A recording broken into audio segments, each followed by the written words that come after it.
and we're sitting to talk to you about how we deal with loss, bereavement, and what we call connecting up. Connecting up, I define as any form of communication that you have with a deceased loved one. I went through the 60s, and the 60s was very defining, very eye-opening. So there were a lot of revelations through experiences that we all had and shared. And to me, the important ones were breaking down barriers, seeing life a little differently than what we were told. It was 1967. I did not believe in anything remotely spiritual whatsoever.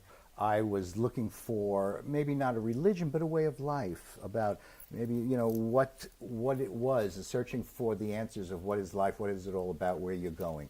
I came out of a very unspiritual home.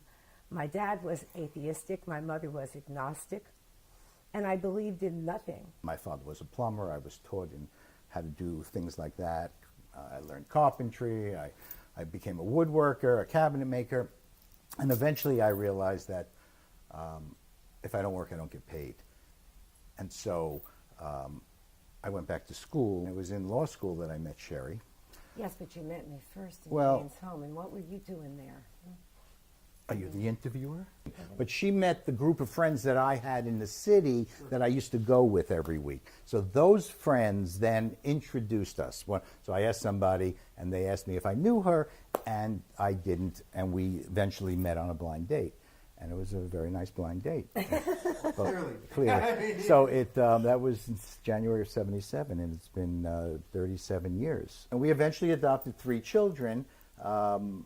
And we had a home, and we were a very happy little family. We were, and thought things were moving very nicely. And then Dan passed away in 2008 when he was 22, and that had a profound effect on us too. Prior to coming into this, I would have never known how many parents face that unfathomable experience of being at their own child's funeral. There's so many questions that as a parent that you don't have answered. When you love someone very, very deeply and they pass, it's really hard to have no relationship with them whatsoever. Can I still have interaction with him? Can I move my life forward thinking he's still around me? When parents lose children, this curiosity becomes much greater than curiosity. It becomes an overwhelming need to see if there's any shred of evidence of the personality or soul of this being that they loved so much. It's pretty devastating. It really rips your heart out. And now I believed in everything. And so this is what started my fascination with spirit and the invisible realm. I'm not quite as alternative as, and neither really is Sheri, although her thinking might be more alternative. Well, we're pretty traditionalist. We are? In a lot of ways. I'm a New York lawyer. I'm a real estate developer. I run businesses here in Harlem, and so in a lot of ways I'm very conventional. Literally 1 week after Danny passed, I was sitting in the office of a medium who I respect and have known for years, who was not told that I lost a son, but was able to connect up with Danny so thoroughly, so clearly, that it was as if we were picking up the conversation we'd left off the week before. Sometimes I even think Sheri, sometimes, she's got her head in the clouds. I try to keep pulling her down. So to me, it's like, I'm the guy, I'm grounded, and I'm going to pull you back down. I mean, some of the things that she believes to be true, I don't necessarily know if I do or don't. I mean, I don't support it the same way. I don't doubt that she believes in whatever it is, but I also need to see these things, and I need proof. It's not just, hey, Dad, it's me over here. Thanks for everything you did. To know that at some point no one is annihilated at death, that we are all reunited with our loved ones. It's a completely different way to live, and a completely different way to live with loss. And that's what we're here to share.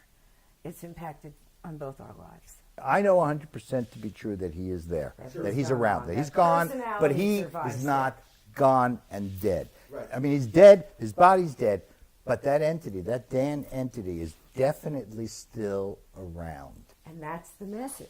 And that it's not just some vague, very distant energy. It's the exact personality. The same human being that once looked out at me through Danny's eyes that comes to me through these mediums. It was my interaction with him, With Glenn, that showed me that Dan has survived. I mean, not that I doubted it. Again, it was not a revelation for me to know that there's life after death.